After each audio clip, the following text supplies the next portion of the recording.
हम लोग हिंदी में निबंध लेखन में मेरा विद्यालय पर निबंध लिखना सीखेंगे। ठीक है? Yes ma'am. सभी बच्चों को गाय पर निबंध लिखना आ गया? Yes ma'am. तो अब हम लोग मेरा विद्यालय पर निबंध लिखना सीखेंगे। यहाँ देखिए ग्रीन बोर्ड पर मैंने पहले से ही कुछ पॉइंट्स लिखे हैं। इसी प्रकार आप लोग अपनी नोटबुक्स में लिखिएगा। आप चाहे तो इसी को लिख सकते हैं, वरना अपने अकॉर्डिंग कुछ पॉइंट्स भी ऐड कर सकते हैं। दूसरी जो इम्पोर्टेंट चीज है वो ये है, निबंध आप पॉइंट्स में भी लिख सकते हैं 1 2 3 4 करके, या अनुच्छेद में भी लिख सकते हैं, यानी कि पैराग्राफ फॉर्म में। और कोशिश करिए कि आप पैराग्राफ फॉर्मेट में ही लिखिए, क्योंकि बड़ी क्लासेस में आपको वही लिखना होगा उसी प्रकार। ठीक है? मैं पढ़ती जाती हूँ और आपको समझाती जाती हूँ। मेरे विद्यालय का नाम कंपोजिट विद्यालय कचौंदा मोहिद्दीनपुर है। सब बच्चों को विद्यालय का नाम पता है? Yes ma'am. तो पहले वाक्य में मैंने यही पॉइंट लिखा है कि आपके विद्यालय का नाम क्या है, क्योंकि हमें मेरे विद्यालय पर लिखना है। तो सबसे पहले हम अपने विद्यालय का इंट्रोडक्शन देंगे, उसके बारे में बताएंगे। तो उसके लिए सबसे पहले विद्यालय का नाम आएगा। तो पहला वाक्य क्या हो जाएगा? मेरे विद्यालय का नाम कंपोजिट विद्यालय कचौंदा मोहिद्दीनपुर है। इसके बाद आप विद्यालय के बारे में जो भी बताना चाहो आप अपने अकॉर्डिंग लिख सकते हो। विद्यालय परिसर कैसा है, उसमें कितने कमरे हैं, कितने टीचर हैं, आपको वो कैसा पढ़ाते हैं, विद्यालय में कक्षा कक्ष कैसे सजे हुए हैं, यहाँ पे फूल लगे हैं, हैंडपंप है, ये सारी चीजें आप लिखना चाहो आप अपने अकॉर्डिंग लिख सकते हो। मैंने कुछ पॉइंट्स लिखे हैं, आप चाहो तो काफी बड़ा भी लिख सकते हो। ऐसे में कोई लिमिट नहीं होता है, आप 2 पेज का भी लिख लो। वैसे जब भी ऐसे आता है तो आपको शब्द दिए होते हैं, 200 शब्दों में लिखिए, 400 शब्दों में लिखिए। ठीक है? तो आप अपने अकॉर्डिंग लिख सकते हो। मेरे विद्यालय का भवन बहुत सुंदर है। तो विद्यालय का भवन कैसा है? बहुत सुंदर है। ये दूसरा वाक्य है। सभी कमरे बड़े व हवादार हैं। कमरे कैसे हैं? बड़े हैं और हवादार हैं। हवादार क्यों है? क्योंकि कमरों में बड़ी बड़ी खिड़कियां लगी हुई हैं। ठीक है? आप अपने विद्यालय का डिस्क्रिप्शन दे रहे हो तो आप इस प्रकार लिख सकते हो।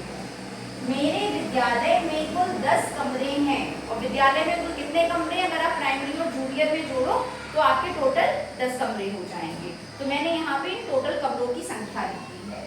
सभी कमरे शिक्षण सामग्री से सजे हुए हैं। सभी कमरों में देखिए TLM लगा हुआ है, तो मैंने यहाँ पे ये चीज मेंशन कर दी है। ठीक है? आप चाहो तो इसके आगे भी लिख सकते हो कि शिक्षण सामग्री जो कमरों में सजी है इससे हम लोग बहुत कुछ सीखते हैं, या मैं बहुत कुछ सीखता हूँ, सीखती हूँ। ठीक है? तो आप इस प्रकार लिख सकते हो। मेरे विद्यालय के सभी अध्यापक बहुत अच्छे से पढ़ाते हैं। ठीक है? तो ये मैंने यहाँ पे पॉइंट जोड़ दिया है कि आपके विद्यालय में जो अध्यापक हैं बहुत अच्छे से पढ़ाते हैं। आप कुछ और एडिशन करना चाहो तो इसमें ऐड कर सकते हो। मेरे विद्यालय में शैक्षणिक गतिविधियां बहुत अच्छे से कराई जाती हैं। आपके विद्यालय में पढ़ाई से संबंधित जो गतिविधियां होती हैं वो बहुत अच्छे से होती हैं। देखिए मैं भी आपकी क्लास में कितनी सारी गतिविधियां कराती हूँ, बाकी क्लासेस में भी गतिविधियां होती हैं। ठीक है? तो उसी पॉइंट को मैंने यहाँ पर एड अप कर दिया है। मेरे विद्यालय में एक स्मार्ट क्लास भी है। जहाँ पे आपकी टीवी लगी हुई है उसको क्या बोलेंगे? Smart class. आप लोग टीवी पे पढ़ते हो ना, वहाँ पे बिग स्क्रीन पे, तो वहाँ पे आपके विद्यालय में स्मार्ट क्लास भी है। हम लोग ICT का उपयोग करते हैं। ठीक है?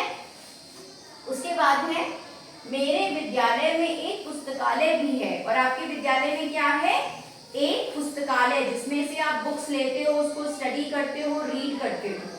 इसके आगे आप चाहो तो एक वाक्य और भी लिख सकते हो कि पुस्तकालय से मैं बहुत अच्छी अच्छी किताबें लेकर पढ़ता हूँ या पढ़ती हूँ, मैं उससे बहुत कुछ सीखता हूँ। ठीक है? विद्यालय परिसर में खेलने के लिए एक सुंदर मैदान भी है। और विद्यालय परिसर में क्या है? एक सुंदर सा मैदान है जिसमें खेलते हैं। विद्यालय प्रांगण में बहुत सारे फूल भी लगे हैं। ठीक है? मैं अपने विद्यालय से बहुत प्रेम करता हूँ। लड़की है तो करती हूँ, लड़का है तो करता हूँ। ठीक है? मैं प्रतिदिन विद्यालय जाता हूँ, लड़की है जाती हूँ। सब बच्चों को समझ में आया?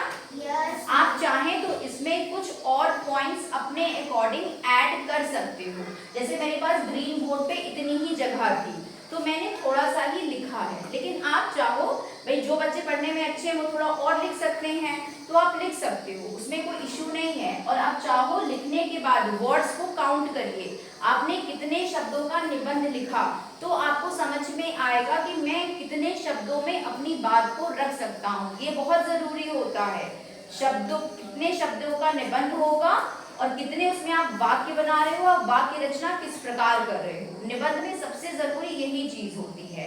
अगर आपको इतने शब्दों का निबंध दिया गया और आपने बहुत लंबा निबंध लिख दिया तो भी नहीं सही है। जितना हमसे कहा जाए हमें उतनी सीमित रहकर अपनी बात को कहना है। सब बच्चों को समझ में आया? Yes, तो आप इसको अपनी नोटबुक्स में नोट करिए, फिर मैं आगे आपको और बताऊंगी।